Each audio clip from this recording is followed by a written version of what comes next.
L'UEMOA, l'Union économique et monétaire ouest-africaine. L'UEMOA, 8 pays, un destin commun, un espace économique harmonisé, ouvert et concurrentiel. L'UEMOA, votre guide au cœur de l'Afrique, des grands événements et des grandes mutations sur Africable.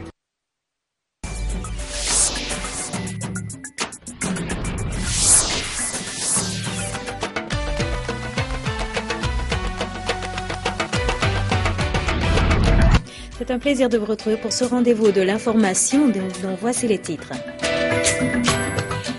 La réunion du comité technique des experts à la 33e session ordinaire du Conseil des ministres de l'autorité du bassin du Niger a démarré à Niamey. Il s'agira de doter l'organisation d'un programme d'activité pour l'exercice 2015. Deuxième jour des États généraux de la communication au Gabon, on retient un partage d'expériences de TNT-SAT Africa. Et cet attentat suicide en Afghanistan visant un lycée français à Kaboul, le kamikaze était un jeune garçon. Mesdames, Messieurs, bonsoir et bienvenue.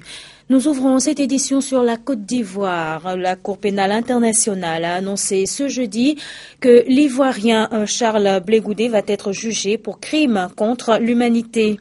La CPI a confirmé 4 charges de crimes contre l'humanité à l'encontre de ce proche de l'ancien président Laurent Gbagbo, à savoir meurtre, viol, acte inhumain et persécution.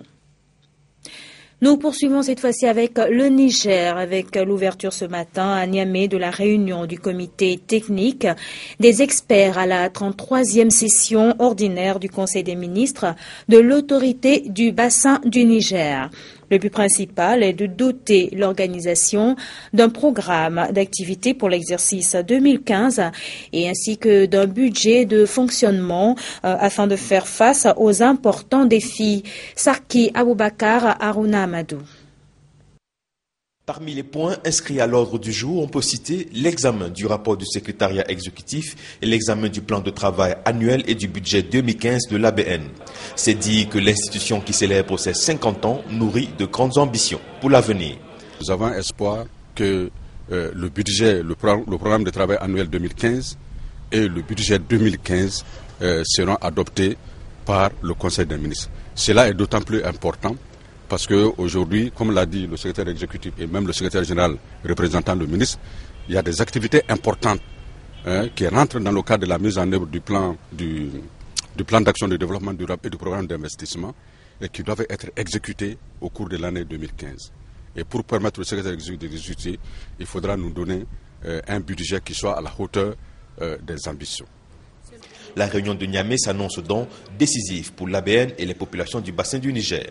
Que je voudrais vous exhorter à examiner, comme par le passé, les documents soumis à votre attention avec un esprit critique et responsable. Au vu de la qualité des experts ici présents, je suis d'ores et déjà persuadé que vos travaux sortiront des propositions, de recommandations pertinentes qui permettront au ministre de prendre des résolutions sanitaires quant au plein épanouissement de notre organisation commune. Débutée ce jour, cette réunion du comité technique des experts de la 33e session ordinaire du Conseil des ministres de l'autorité du bassin du Niger durera 3 jours.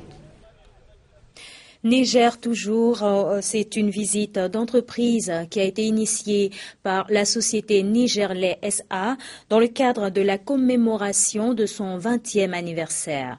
Une occasion pour les invités de se familiariser et de palper le savoir-faire de cette entreprise de référence dans l'agroalimentaire au Niger. Sarki Aboubakar, Aruna Amadou.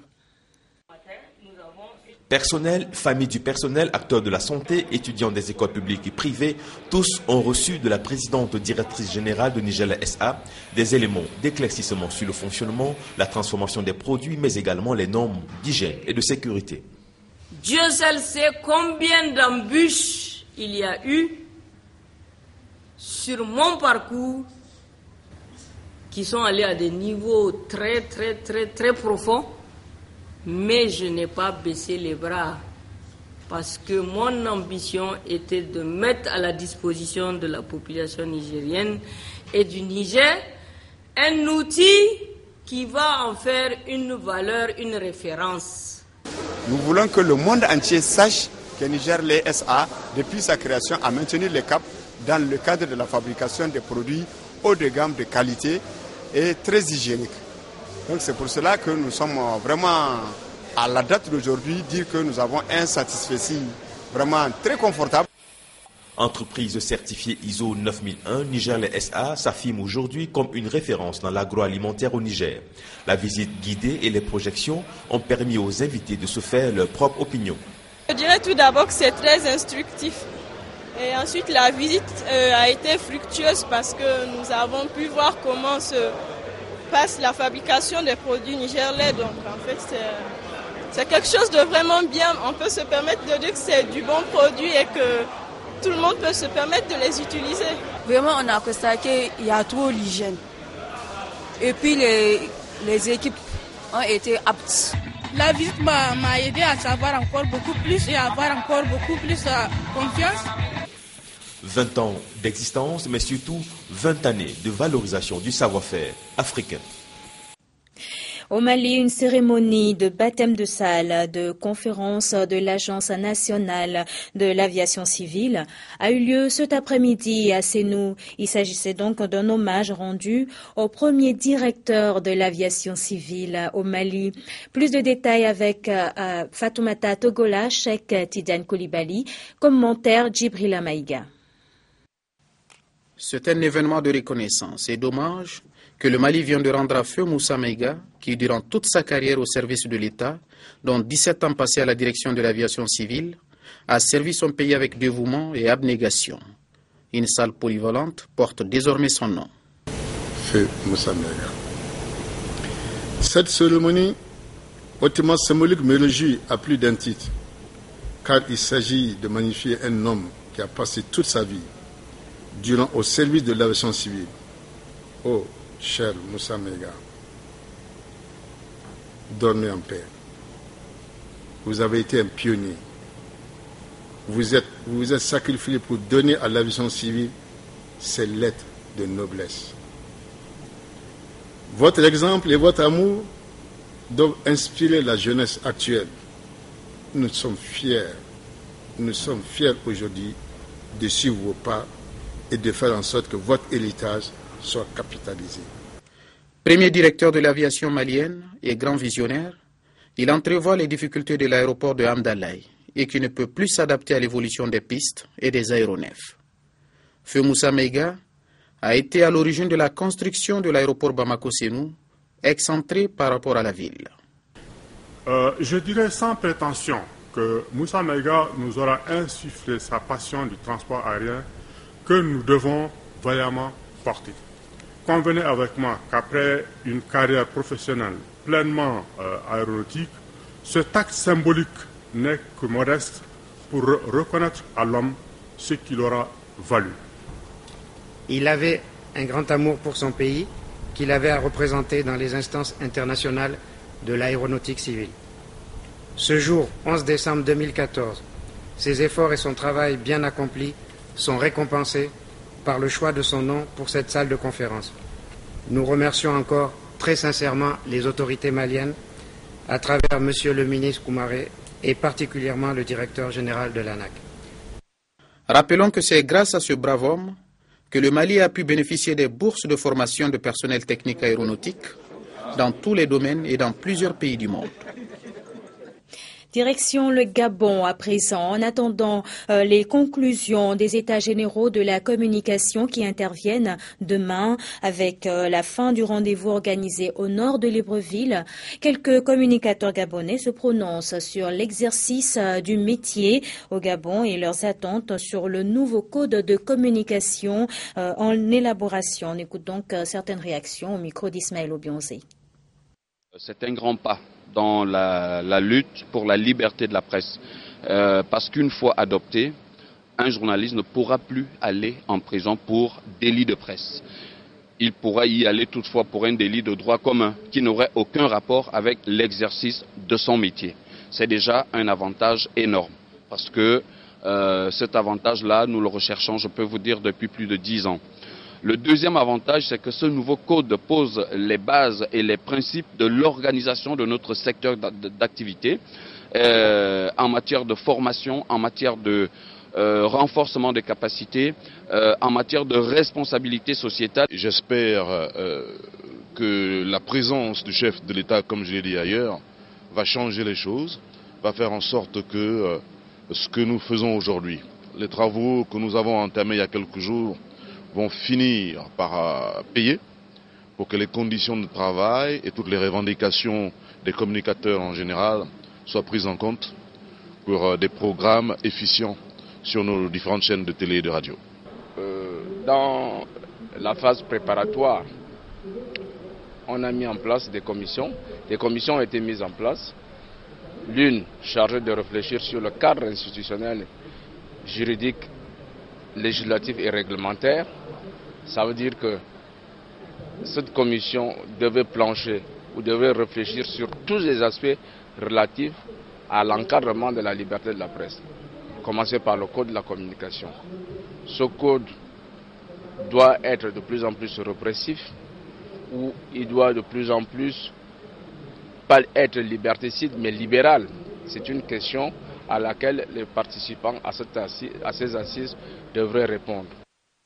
Et bien entendu, nous sommes au deuxième jour des États généraux de la communication au Gabon. Plusieurs contributions à l'ordre des travaux en commission. On retient par exemple ce partage d'expérience de TNT Sat Africa d'Ismaël Sidibé qui pourrait faire école dans plusieurs pays désormais soumis à la transition vers le tout numérique. Ismaël Obianze et Thierry Mansan pour les détails. La migration vers le tout numérique s'impose aux États signataires de la Convention y relative en 2006. Si plusieurs pays africains se sont donné les moyens de planification de cet engagement international, certains par contre sont encore à la traîne, prétextant des contraintes financières qui se situent en amont du très révolutionnaire projet. Je pense qu'au-delà des questions technologiques, le gros débat qui se pose, c'est de dire lorsqu'on donne des opportunités, lorsque les boulevards de l'autoroute sont élargis, pour qu'il y ait un maximum de voitures qui puissent rouler encore le plus vite possible.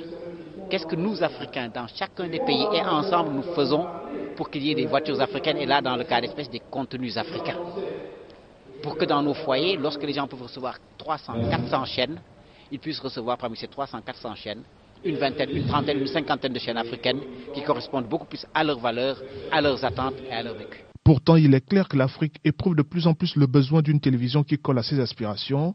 Ces contenus télévisuels africains recherchés commandent des stratégies concertées entre les États africains, cela dans l'intérêt du consommateur de la télévision de demain. Le consommateur, d'abord, il faudra qu'il ait, soit il a la capacité, il achète un nouveau téléviseur numérique avec une qualité qui sera sans commune mesure. C'est comme les anciens téléviseurs gros format, le noir et blanc, quand on est passé à la couleur, il s'en rendra compte, c'est clair. Soit il ne l'a pas, il a besoin de ce qu'on appelle un setup, un top box. Donc une sorte un peu de décodeur qu'il met dans sa machine, qui lui permet d'avoir davantage de contenu. Il aura un nombre de chaînes beaucoup plus important que ce qu'il avait auparavant. Ça, je pense que c'est ce qu'il retiendra. Et peut-être une qualité d'écoute, de confort, d'image accrue. Pendant que certains États africains sont à la recherche des financements pour amorcer la transition numérique de terre, TNT Africa du patron d'Africable leur propose mieux, à savoir TNT par satellite. Le projet est innovant avec d'incroyables facilités. Nous, ce que nous faisons aujourd'hui, c'est la TNT par satellite qui a une plus large couverture et qui vient en appoint aux États. Et dès janvier, on sera prêt pour cette diffusion. Notre expérience se limite sur le satellite. On se met à côté des États, on fait une autre offre satellitaire qui vient en complément avec une communauté de toutes les chaînes africaines. En rappel, celles des télévisions qui rateront ce virage seraient appelées à disparaître d'elles-mêmes, si l'on en croit les promoteurs de la TNT. Hors du continent africain, nous sommes au Brésil. On ne le voit pas souvent, Dilma Rousseff. La présidente du Brésil a versé des larmes lors de la publication du 33e volume du rapport sur la dictature, consacré particulièrement à la dictature militaire. À l'époque, le pays était dirigé par une junte et cela pendant près de 21 ans.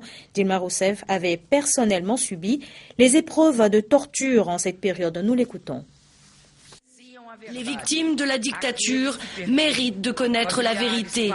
Pour toutes celles et ceux qui ont perdu de la famille, des parents, des amis, des compagnons et qui continuent chaque jour de souffrir.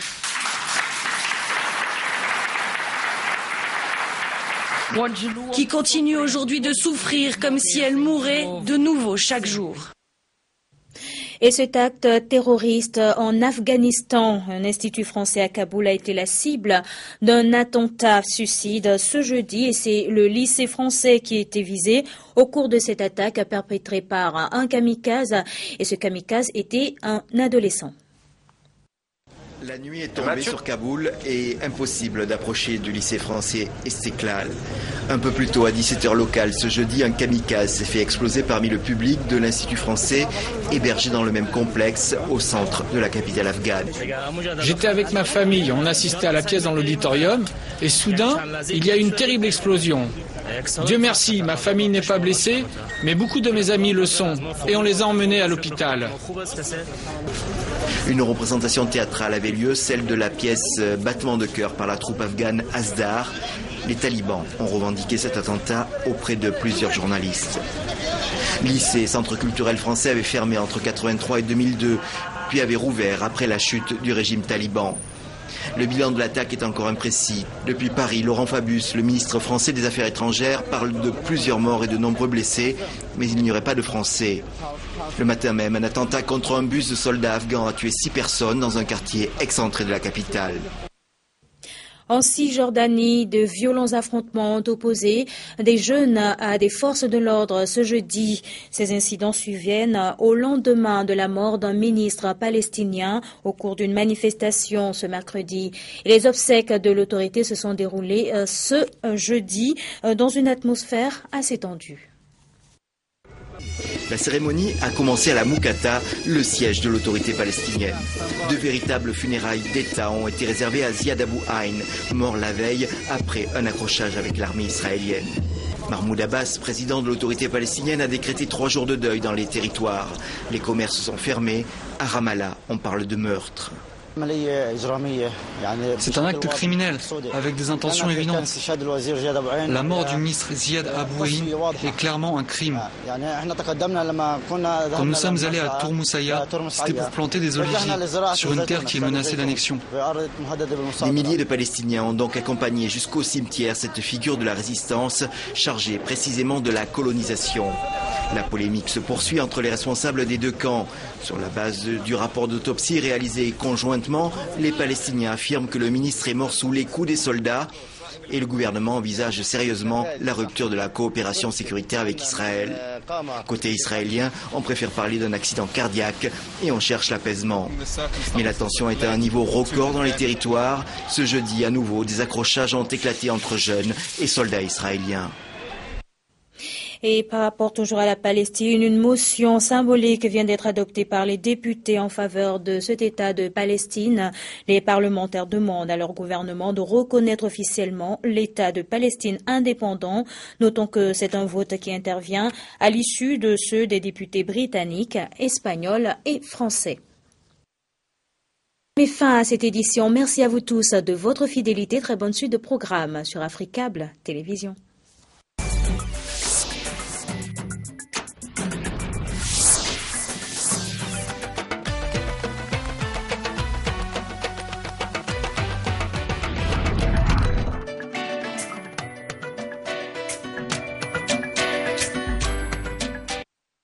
L'UEMOA, l'Union économique et monétaire ouest-africaine. L'UEMOA, 8 pays, un destin commun, un espace économique harmonisé, ouvert et concurrentiel. L'UEMOA, votre guide au cœur de l'Afrique, des grands événements et des grandes mutations sur Africable.